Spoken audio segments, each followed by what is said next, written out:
अच्छा, लाइब्रेरी ये शब्द सुनकर दिमाग में क्या आता है? धूल भरी किताबें, हर तरफ खामोशी और एक शांत रहें का बोर्ड? अगर हाँ, तो आज ये सोच पूरी तरह बदलने वाली है, क्योंकि आज की सबसे मॉडर्न लाइब्रेरियां एक ऐसी जगह से प्रेरणा ले रही हैं जिसके बारे में शायद ही किसी ने सोचा हो। मार्केटिंग। जी हाँ, आपने सही सुना, मार्केटिंग। चलिए इस दिलचस्प कहानी को थोड़ा और समझते हैं। और सच कहें तो ये सवाल आज के दौर में बहुत ज़रूरी भी है। भाई, जब हर जानकारी गूगल पर एक क्लिक में मिल जाती है, तो फिर लाइब्रेरी जाएगा कौन?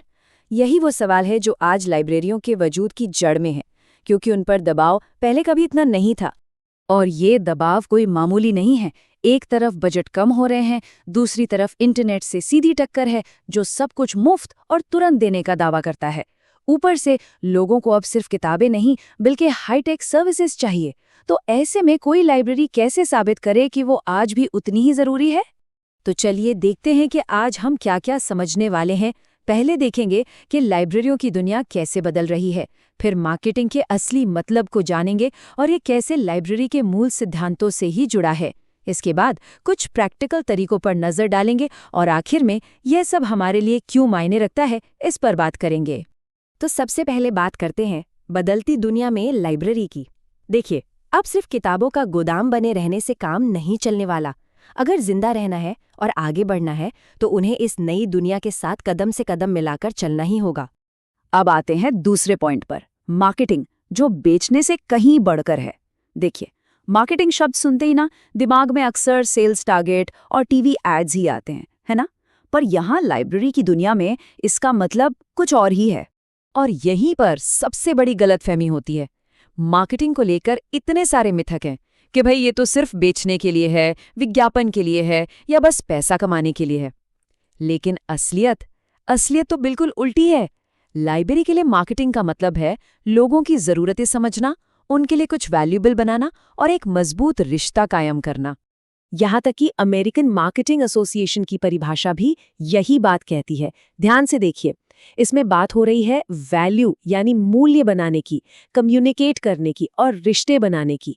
इसमें कहीं भी प्रॉफिट या सेल शब्द है ही नहीं। तो सबसे जरूरी बात यह है कि मार्केटिंग एक सोच है, यूजर को सबसे पहले रखने की सोच। और अब आता है सबसे दिलचस्प हिस्सा, मार्केटिंग के 5 नियम। ये वो पॉइंट है जहां सारी कड़ियां जुड़ जाती हैं। जानकर हैरानी होगी कि मार्केटिंग का ये जो नया आइडिया है ना, वो असल में लाइब्रेरियों की डीएनए में हमेशा से था। यकीन नहीं होता? चलिए देखते हैं। मशहूर लाइब्रेरियन एसआर रंगनाथन के 5 नियमों के बारे में तो सुना ही होगा। अब कमाल की बात सुनिए, ये नियम कुछ और नहीं बल्कि मार्केटिंग के ही सिद्धांत हैं। देखिए कैसे। पहला नियम, किताबें इस्तेमाल के लिए हैं। इसका क्या मतलब हुआ? यही कि लोगों की पहुंच में हो, ये है मार्केटिंग का प्लेस। दूसरा, हर पाठक को उसकी किताब मिले। ये क्या है? ये है यूजर की जरूरत को समझना यानी रिसर्च। और तीसरा, हर किताब को उसका पाठक मिले। ये तो सीधा सीधा प्रमोशन है। तो देखा, ये कोई बाहर से लाई हुई चीज है ही नहीं, ये तो लाइब्रेरी के मिशन का ही एक जरूरी हिस्सा है। ठीक है, तो अब चलते हैं चौथे पॉइंट पर, लाइब्रेरी के माहौल को समझना। तो सवाल ये है कि अगर ये मार्केटिंग वाली सोच पहले से ही थी, तो इसे लागू कैसे करें? इसकी शुरुआत होती है अपने आसपास की दुनिया को समझने से, अंदर की भी और बाहर की भी। चलिए पहले बात करते हैं बाहर के माहौल की। मतलब वो सारी चीजें जिन पर लाइब्रेरी का सीधा कंट्रोल तो नहीं है, लेकिन उनका असर लाइब्रेरी पर जरूर पड़ता है। जैसे मान लीजिए कोई नई टेक्नोलॉजी आ गई, या सरकार का बजट बदल गया, या समाज की जरूरतें ही बदल गई। इन सब पर नजर रखना बेहद जरूरी है। और फिर आता है अंदर का माहौल। ये वो दुनिया है जिसे लाइब्रेरी कंट्रोल कर सकती है, जैसे कि वहाँ के कर्मचारी, बजट, नियम कानून, सब कुछ। और इन सब के सेंटर में कौन होना चाहिए? यूजर। मतलब हर फैसला लेने से पहले बस एक सवाल पूछना है, इससे हमारे यूजर्स को बेहतर सर्विस कैसे मिलेगी? अब आते हैं 5वें और बहुत प्रैक्टिकल पॉइंट पर, परफेक्ट सर्विस कैसे बनाई जाए। जब कोई लाइब्रेरी अपने अंदर और बाहर के माहौल को समझ लेती है ना, तभी वो ऐसी सर्विस बना सकती है जो सच में लोगों के काम आए। पर सवाल है, ये होगा कैसे? तो इसका सबसे पहला स्टेप है मार्केट सेगमेंटेशन। इसका सीधा सा मतलब है ये समझना कि हर कोई एक जैसा नहीं है। वो कहावत है ना, one size doesn't fit all, बिल्कुल वही बात है। तो एक स्मार्ट लाइब्रेरी क्या करती है? वो अपनी पूरी कम्युनिटी को छोटे छोटे अलग अलग ग्रुप्स में बांट लेती है। अब ये ग्रुप्स किसी भी आधार पर हो सकते हैं, जैसे किसी खास इलाके में रहने वाले लोग, या फिर उम्र के हिसाब से बच्चे, स्टूडेंट्स, सीनियर सिटीजन्स, या फिर उनकी पसंद के हिसाब से कोई नई चीज सीखने वाले या नौकरी ढूंढने वाले। यहाँ तक कि इस आधार पर भी कि कौन रोज आता है और कौन महीनों से नहीं आया है। जाहिर है, हर ग्रुप की जरूरत अलग होगी, तो उनसे बात करने का तरीका भी अलग होगा। एक बार जब ये ग्रुप्स तय हो जाते हैं, तब लाइब्रेरी बनाती है अपना मार्केटिंग मिक्स। इसे समझने का सबसे क्लासिक तरीका है 4 P's। पहला P है प्रोडक्ट, मतलब लाइब्रेरी क्या दे रही है, और ये सिर्फ किताबें नहीं, कोई वर्कशॉप या ऑनलाइन कोर्स भी हो सकता है। दूसरा P है प्राइस, और इसका मतलब सिर्फ पैसा नहीं, बल्कि लोगों का कीमती वक्त और मेहनत भी है। तीसरा है प्लेस, यानी सर्विस कहाँ मिल रही है, लाइब्रेरी की बिल्डिंग में या ऑनलाइन। और चौथा P है प्रमोशन, मतलब लोगों को ये बताना कि लाइब्रेरी उनके लिए क्या खास कर रही है। लेकिन रुकिए, बात यहाँ खत्म नहीं होती। खास तौर पर लाइब्रेरी जैसी सर्विसेज के लिए ये 4 P's अब 7 P's बन चुके हैं। और ये जो बाकी के 3 P's हैं ना, वो शायद सबसे ज़रूरी हैं। एक है पीपल, यानी वहाँ का स्टाफ, क्या वो हेल्पफुल है?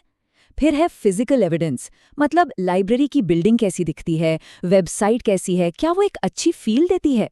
और आखिरी है प्रोसेस, किताबें इशू कराने का या कोई जानकारी ढूंढने का तरीका कितना आसान या मुश्किल है।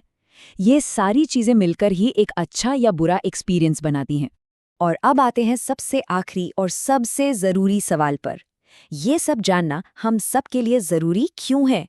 देखिए, ये सारी बातें सिर्फ थ्योरी नहीं है, ये सीधे सीधे हमारे समाज की एक बहुत ज़रूरी पब्लिक सर्विस के भविष्य से जुड़ा सवाल है। ये एक लाइन है ना, ये पूरी बात का निचोड़ है। लाइब्रेरी का काम प्रोडक्ट के लिए कस्टमर ढूंढना नहीं है, बल्कि कस्टमर के लिए सही प्रोडक्ट ढूंढना है। सोच का ये फर्क बहुत बड़ा है। पहले की लाइब्रेरी बस इंतजार करती थी कि लोग आएंगे। आज की स्मार्ट लाइब्रेरी पहले अपने लोगों को समझती है और फिर उनकी ज़रूरतों के हिसाब से सर्विस तैयार करती है। और देखिए, यही तो पूरी बात की जड़ है। जब कोई लाइब्रेरी अपने समुदाय की ज़रूरतों को पूरा करती है, तो वो सिर्फ ईंट पत्थर की एक इमारत नहीं रह जाती, वो उस कम्युनिटी का दिल बन जाती है। वो अपनी वैल्यू साबित करती है, और तब उसे वो सपोर्ट मिलता है जिसकी उसे ज़रूरत है। तो ये सिर्फ मार्केटिंग नहीं है, ये तो अपने वजूद को बचाने और उसे एक नई पहचान देने की कोशिश है। तो अगली बार जब कोई अपने इलाके के लाइब्रेरी के पास से गुजरे, तो एक पल रुककर सोचने वाली बात है। उन किताबों की अलमारियों के पीछे उस जगह की असली वैल्यू क्या है? वो समाज को क्या दे रही है और आने वाले वक्त में क्या दे सकती है? हो सकता है इसका जवाब हम सबको हैरान कर दे।